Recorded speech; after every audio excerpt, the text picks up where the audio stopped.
Thank you for joining today. This is our fourth session in the interview preparation, which with our nonprofit Reach Career Mentoring.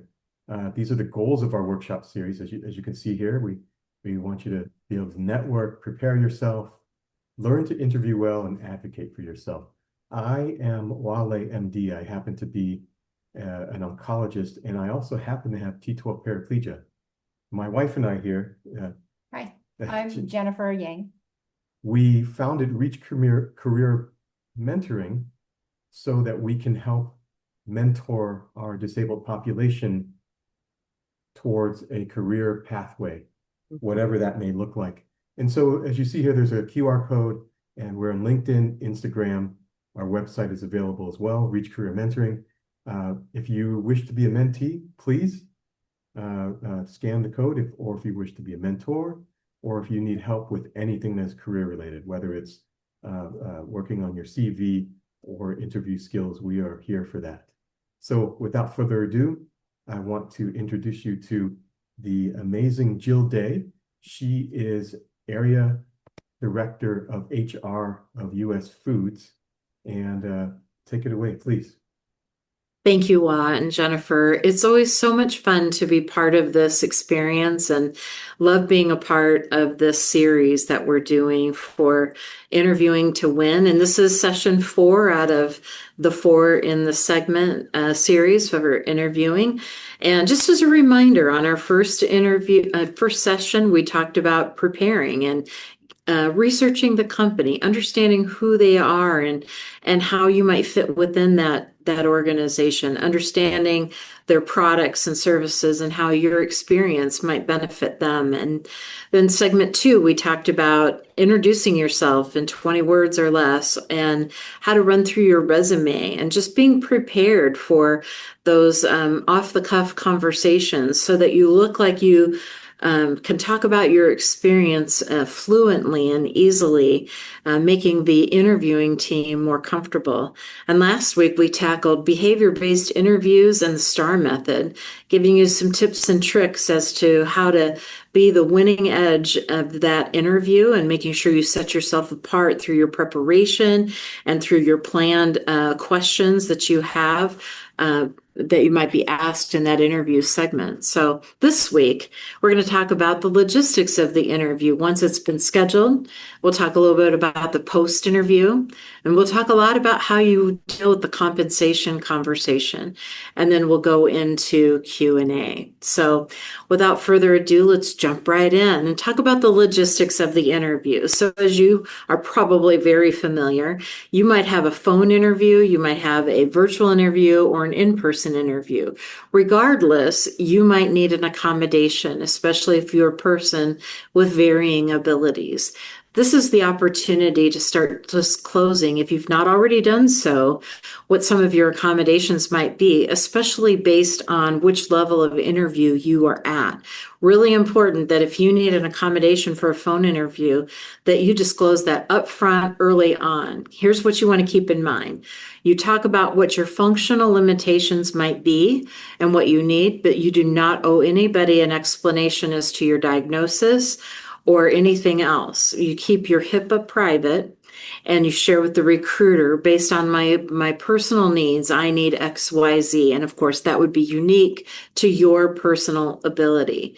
Make sure that you understand what those common accommodations might include and what you could ask for, like, do you need text-based relay services? Do you need extra time to answer a question? Or switching to a video call with captions to help enable you to see and hear the words better for another kind of disability. Ask about door access. If you're going in person, ask about where to park. Where's the door access? Are there ramps? Are there elevators? What's specific to your needs? And ask for that accommodation. Research that company, research what's available to you, practice your ask. You're not asking too much. There's no reason why you shouldn't be hired over somebody else because of your experience and what you're bringing to the table. This isn't the time to shy away because they will find out that you'll need an accommodation. So now is your chance. Sometimes, and we talked about this last week in the interviewing portion of our series, you might get asked inappropriate questions. Please understand they might be a little afraid that they don't really know or understand exactly what they should ask. So assume positive intent, try to remain calm, try to ensure that you establish your own boundaries, like you don't owe them any HIPAA information. You only owe what you functionally may need. And pivot the conversation back to your independence and your professional capabilities. Really important. So last week we talked about what some of these questions might be, and we've given you some canned answers. You can use your own for your own personal needs, but this is really meant to be a framework so that if they ask inappropriate questions, as you pivot back to your own independence and your professional capabilities, you can turn the inappropriate question into a positive experience and show them the strength of who you are and what you bring to that organization based on your experiences. So my favorite one is really around like medical appointments. My personal schedule will not impact my performance. Can you tell me more about the typical daily workflow and the attendance expectations of this team or this role? So utilize these things as you're asking for accommodations. Again, practice. You've heard me say that in every single segment, and I'll say it over and over and over again. It is the practice that makes this more comfortable for you and puts you into the position where you look and sound more professional with every step. Now let's move into the logistics. You've been asked to attend a interview and you want to confirm with them, is this a phone interview? Is this a video interview, or is it in person? Again, if your accommodation need is to switch it from phone to video so you can have closed captioning, ask for that accommodation. Make sure you're confirming the date and time. Don't assume that you understand their time frame versus yours. For example, they might be scheduling on Central Time, and it should automatically populate to your calendar at that right time. But before you commit, make sure you understand the time for the zone that you reside in. What's the length? If it's a phone interview, is it 30 minutes? Is it an hour? If it's a video interview, same question. How long should I expect for this interview to last? If it's in person, it could be 2 to 4 hours. We've had people come and stay the whole day and have lunch with us because it's part of the experience we want to provide. Make sure you understand what's expected so that you can schedule accordingly and not have to exit early or be under the impression that it's going to take longer and then you're disappointed. Either way, it's good to know those things. Ask who the interviewers are, find out their job titles, find out their names. And in some of our future segments, we're going to talk about how you network with those people and you start following them like on LinkedIn and see who they are and you learn about some of their backgrounds. Really essential to securing your spot within that organization is knowing who they are. This is when you ask for your accommodation, right? The other thing that's really a pro tip here is ask the recruiter, what are 2 or 3 things that the interviewing team is going to be asking of me? What is their goal? And that will help you with all the preparation we've already given you with interview questions and sample answers. This can really set you up for good success so you can come into that meeting and know they're going to be asking about how I do critical thinking or how I manage projects or how I influence decisions that are not under my control. You want to understand what it is they need from you. This part of the process really helps you plan, it helps you rehearse, and helps you feel confident. You're not asking too much. If they are inviting you to an interview, they want you to show up just as well as you show up. So it's an important part of being prepared. And then next, here, let's go into a few things around the phone interview. When they say, yep, it's a phone interview, make sure you confirm the phone number and the name of the person you'll be calling. The last thing you want is to miss a call because you think it's a spam call because you don't recognize the number. For example, I live in Oregon, but my phone number is Illinois. So people think, oh, I don't want to answer that because Jill's going to call me, right? Knowing what my phone number is, they're more likely to pick up. Prior to the call, make sure that you've got it well planned, that you're going to be in a private, quiet area. This isn't the time to be hanging out at Starbucks. This is the time for you to be in a very quiet environment where the recruiter can't be distracted by any other noise that might present itself on the screen. If you have young children, make sure you've got somebody taking care of them. I've had naked children appear on the screen in the middle of their parents' interview. It's cute for a second, but it doesn't set a great first impression, right? So make sure you also have noise suppression around you to make sure that not only you can hear, but that it's canceling out anything else like street noise that might be right outside your window. Very important. Then the next thing is, no matter which stage of the interview, you have a copy of your resume in front of you. If you remember segment 2 and 3, we've already talked about having your list of accomplishments and some of the questions you think they might ask with your answers prepared and ready to go. That should be in front of you. You should be able to glance at it if you need it. Certainly, you've heard me say practice and practice and, oh, maybe practice. So you're going to be ready. You're going to have rehearsed. You're going to have done all of your homework, but have it in front of you just in case you need it. Nerves can take over like that, and you want to show preparedness. And like we discussed in our last segment, our goal here is that you feel so confident when you're done that whether you got the job or not, it was a successful interview. Make sure you turn off your phone and any alerts or interruptions. For me, I also turn off any alerts that might come on my computer because I don't need anything flashing on my screen that might distract me. This isn't the time for you to have your phone out and checking to see if somebody needs you for drinks later in the evening. This is your time to set aside for yourself, for your goals and your career.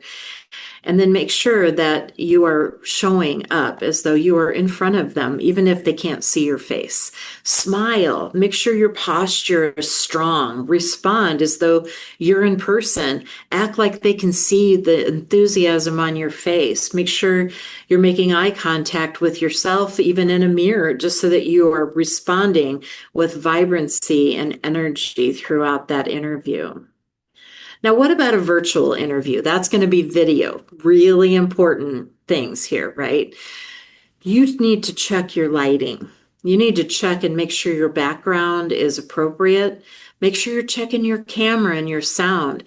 Go into the program that they say the interview is going to be. It could be Microsoft Teams, it could be Google, it could be Zoom, right? Go in and use a free trial to test it out and test out the mechanics so that you can see how you show up on that video. That might be your only chance to make that first impression. So this isn't the time to show pictures of your cats behind your head or have weird things. Make sure the color fits you, that the background represents calmness and professionalism. I've chosen my background to be my view in my home in Sausalito. It's my favorite thing. It makes me feel peaceful and calm. And so when I'm standing before you, I always feel like that's where I'm at and that's who I am. Make it representative of you without being too distracting. Make sure you're sitting up well, that your posture is good, that you've got a good solid support behind you. You don't want to look fatigued ever and start leaning over. You want to make sure that you are looking as though you're awake and ready for that call.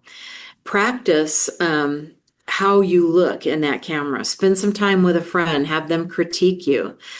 Don't arrive to a virtual video interview more than 5 minutes before the call. Here's why. They can see that you've joined and it just keeps messaging them that somebody's in the lobby. Well, you want to make sure that you're never late. You don't want to be there like 20 minutes early either, right? Because that just causes a different level of anxiety. And yeah, you're excited, but it's okay for you to show up no more than 10 minutes early. Again, have your resume and your cheat sheets and your answers and the questions you want to ask them, have them all ready and in front of you. Now, here's one of my favorite tips. Stay hydrated. I get the hiccups like you cannot believe, and they're always at the weirdest time. I keep water next to me at all times because I need to make sure I can take a quick drink and stop that. If you start feeling fatigued, it's a great way just to take a quick sip of water and feel hydrated. Again, put your phone on mute, keep it hidden. This isn't the time for you to have people trying to get a hold of you. This is your time. This is your time to shine. You've done a lot of prep work. So let's be ready and put that away for now. Make sure your friends and family know why.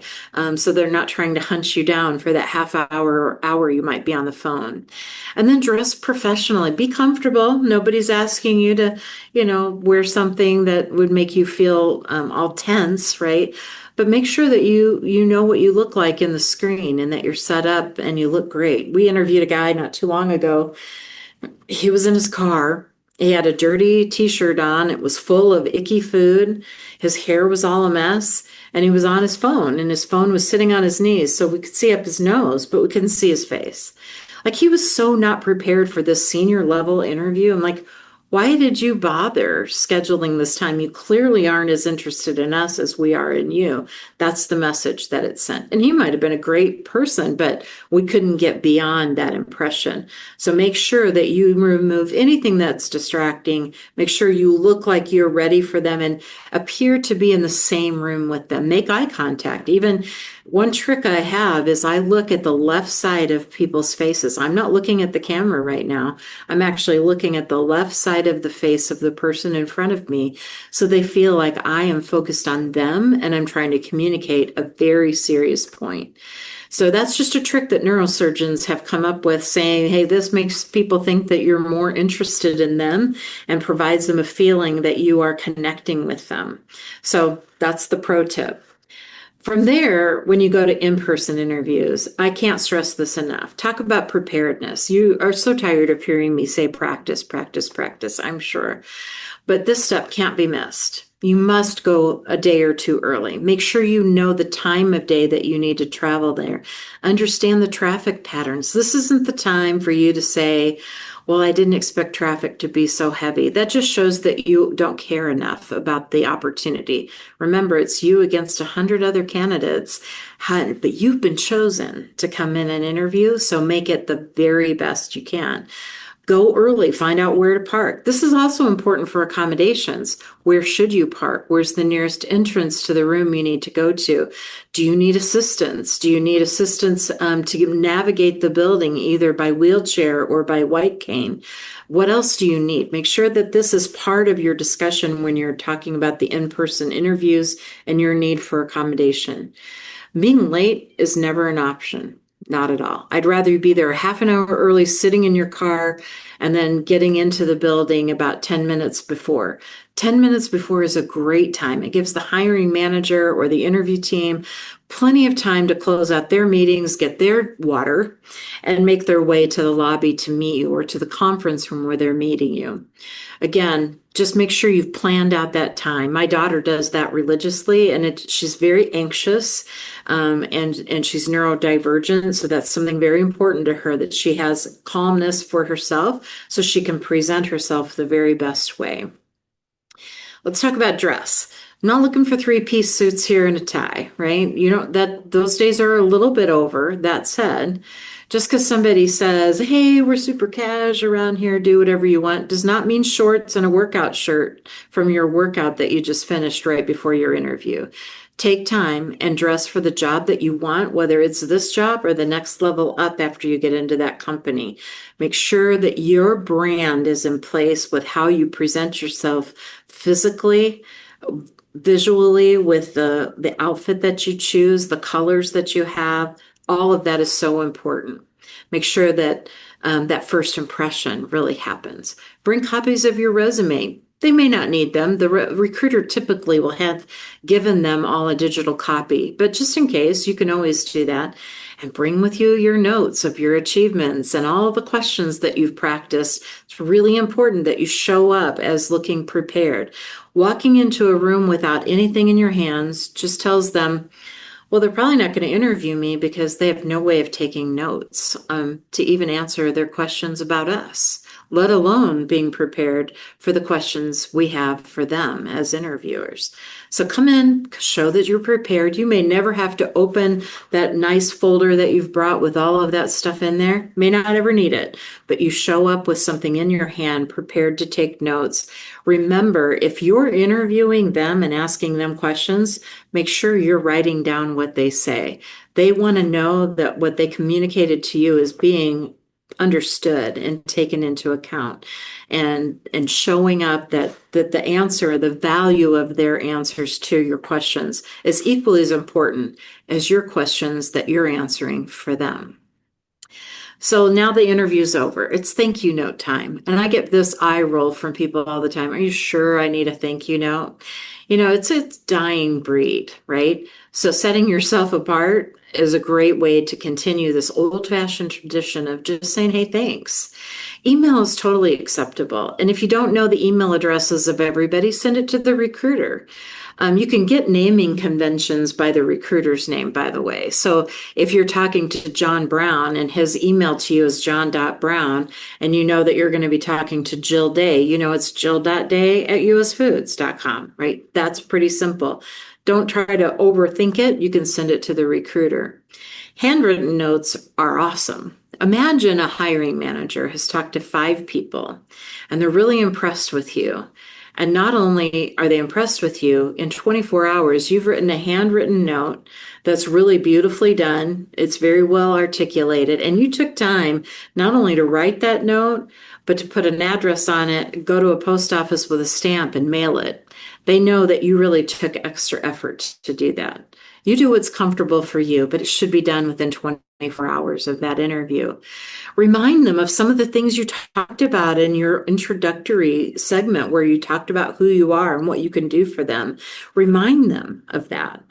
Because again, this isn't about what you're going to get from them. It's what you're bringing to them. Remember, they're a little arrogant. They want to know what you can do for them lately, not what they can do for you. That comes later.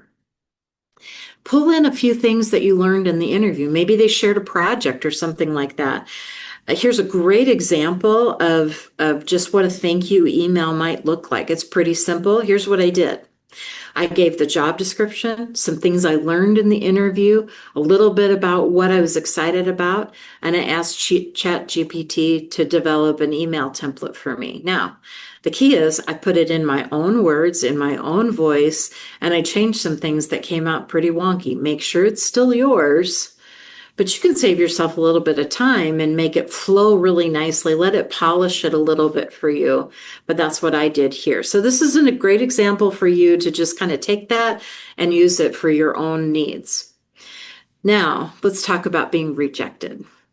Even if you're rejected, I highly recommend a thank you note. I want to tell you about this one hiring manager who had a very difficult decision to make between 2 candidates. And the person who was declined was so disappointed. She wanted that job so much, but she had less experience than the person that they hired. But she wrote this hiring manager a handwritten note, was super kind and gracious.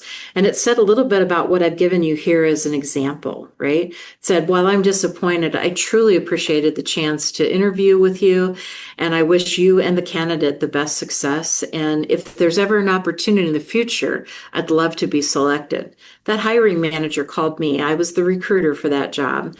And she said, next job goes to her. I just want you to know that. That's my plan. And she did, because that guy then started his own company, the one she hired. And then she had another vacancy a year later, and that girl got the job and set her career on the right path. Don't ever discount those opportunities to continue to make that difference. So I highly recommend that as well. Now you've done the thank you notes, and now they've been like, hey, this is why I want to hire you. I'm so excited. We want to talk compensation.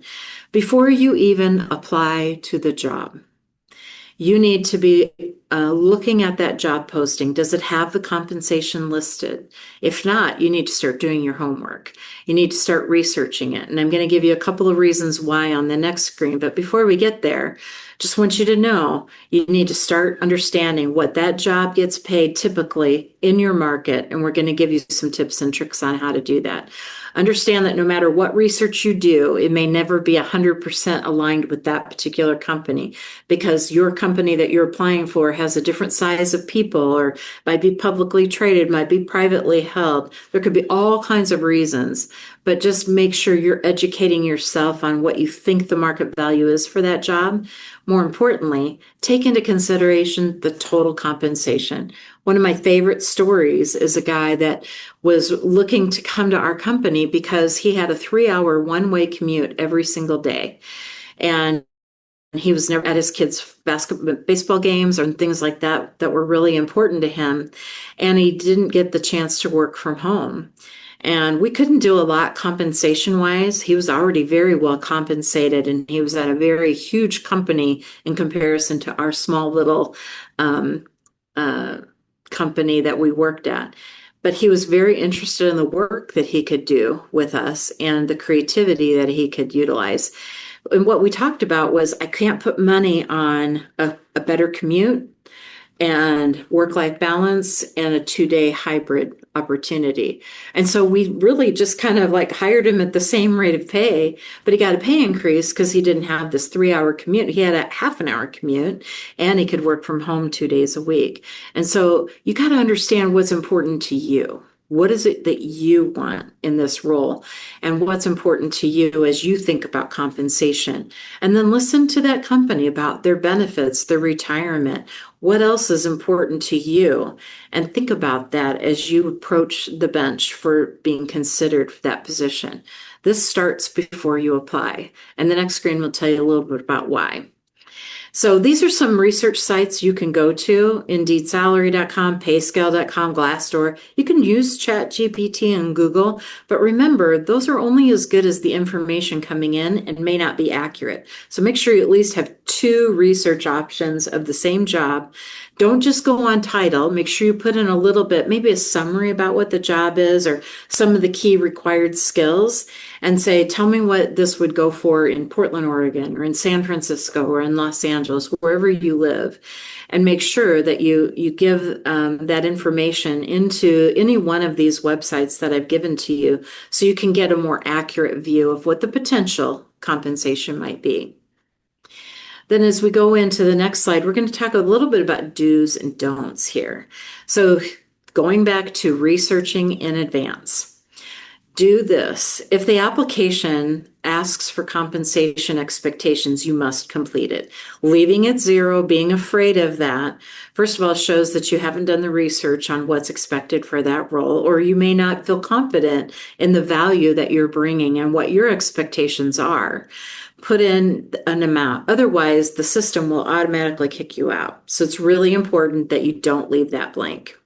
Put in a realistic number. This isn't the time for you to say, I'm making $65,000 a year and I need to make $180,000 a year, so I'm going to put that in there. You can also be kicked out because you're over the compensation threshold. You may or may not be, but be realistic about where you're currently at and where you're headed. You can look at maybe 10 to 12% increase and put that number in, right? It's better to be lower than higher. Research is, but what's the market value of that job based on the things I just told you in the former slide?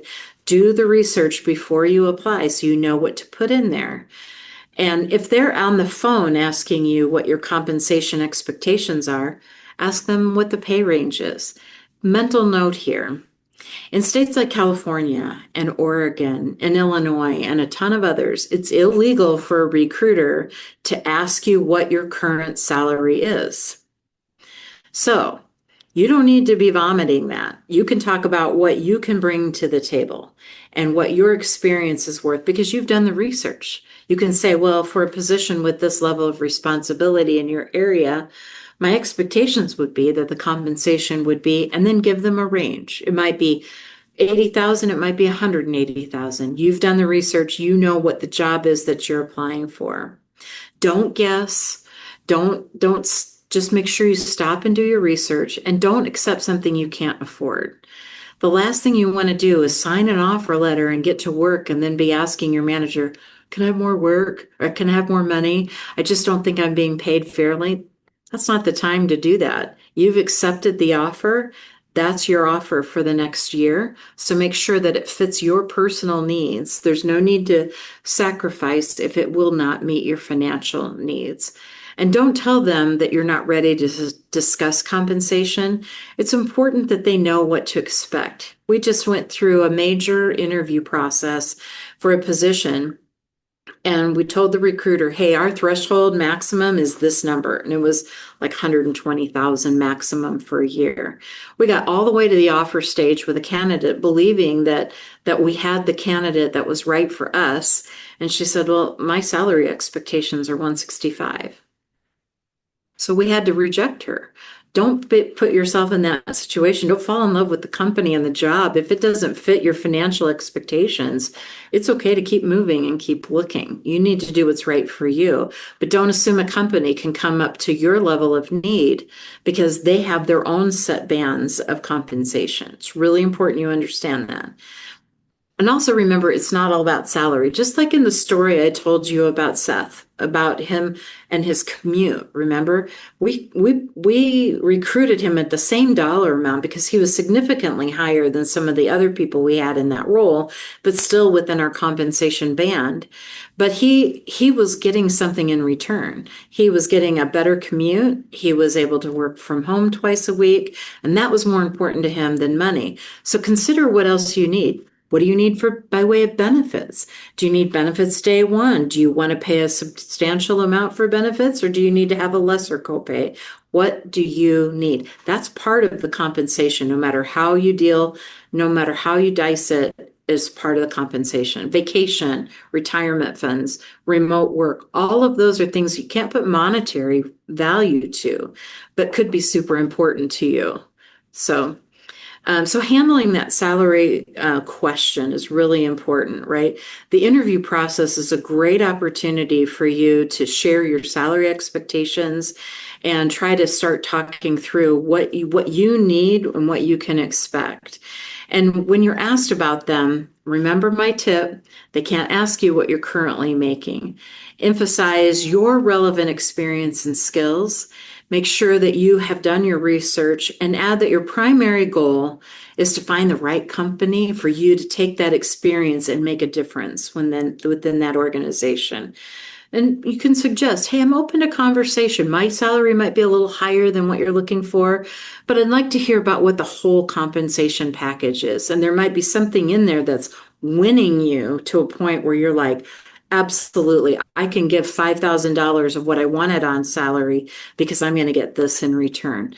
Everybody has to decide for themselves. So we put an example in here to kind of help you rehearse how to say some of these things. Based on my experience with marketing within this area, my expectation is the base salary is 85 to 90. Always give a range. And however, I'm open to looking at the total package, including benefits, so I have a full picture. That's a very appropriate, very professional way to say that. Once you get the offer, always be grateful for the offer. I mean, not everybody gets one. They might have talked to 10 people and you're the one getting the offer. And confirm the compensation details. How is the salary? Is there an additional incentive bonus? What are the benefits of that? Clarify your expectations. What does the next 90 days look like? Ask about career path. Make sure that they know that you're looking at the big picture, right? How soon do they need an answer from you? And then what are the next steps to sign the offer? Is it through an electronic system? And who should I reach out to if I have questions? Make sure you get all of that. And then if the compensation isn't where you want it, we've given you some examples here of what you can say. Based on my experience in marketing, I was hoping the salary would be closer to XYZ. Is there any flexibility? And if they say no, then you have a decision to make. If they say yes, they might come back with something else. Have a number in mind. Don't just leave it random. But if you think it should be, 5,000 or 10,000 more, say so. And allow them a chance to respond accordingly. All of this is so important for you to do in advance. So that's why we always have an activity, right? So write out what your needs are. Is it the commute? Is it being remote? Is it having a hybrid? Is it what are the accommodations that you need for your interview? Kind of jot down everything that you need and start researching and practicing your questions and practicing how you share this information. Research and practice your compensation answers from the what are your expectations, Jill, for this role to how you're going to handle the offer at the end. Get in mind that this is your job, you're applying for it, and how are you going to own yourself and show yourself in the very best light possible through each one of these things. And I've added into this activity, spend time reflecting what's most important to you. Salary is a very big component. There's no arguing that. But there could be things about this company and growth opportunities and experiences or benefits or flexible schedule that you just can't put monetary value to. So you have to decide what's most important to you if you are going to entertain an offer that's lower than what you expect. If it's higher than what you expect, you don't even have to worry about it. But make sure you understand what it is you need. Review with a friend, a mentor, or trusted advisor, and practice, practice, practice. In next week's conversation, we're going to start talking about the resume portion. So we're going a little backwards. We're going back to the resume, which goes back to the preparedness and understanding who the company is. And we'll talk more about that and give you some samples to follow. For now, thank you for your time. So glad you were here. Let's start with the Q&A. Yes, Jennifer and Wa. fantastic as always, Jill. Thank you for your expertise and your time. I'm going to turn off the recording now. Okay. So we can have our Q&A and feel free to ask any questions.